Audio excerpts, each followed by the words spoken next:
Our player of the match today is Rishad Hussain. Congratulations, Rishad. 3 for আন্তর্জাতিক ক্যারিয়ারে বাংলাদেশের হয়ে 17টি টি-20 ম্যাচ খেলেন লেগ স্পিনার রিশাদ হোসেন। তবে বিশ্বকাপে আজই রিশাদের প্রথম ম্যাচ। এমন দিনেই প্রথমবার পেলেন ম্যাচ সেরার পুরস্কার। শ্রীলঙ্কার বিপক্ষে জয়ের পর ম্যাচ শেষে রমিজ রাজার কাছে থেকে ম্যাচ সেরার পুরস্কার নেওয়ার সময় টুটের কোণে তৃপ্তির হাসি লেগেছিল রিশাদ হোসেনের। বিশ্বকাপে নিজের অভিষেক ম্যাচে যে সেরা খেলোয়াড় হয়েছেন তিনি।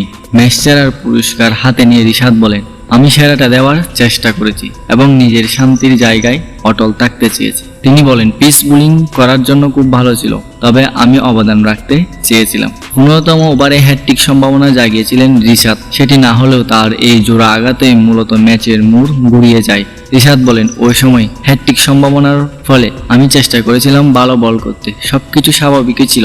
আজ 4 ওভার হাত ঘুরিয়ে 22 রান খরচায় 3 উইকেট শিকার করেন তরুণ এই লেগ স্পিনার। তবে দ্বিতীয় স্পেলে তার বোলিং প্রভাব রাখে ম্যাচে বাংলাদেশকে ফিরিয়ে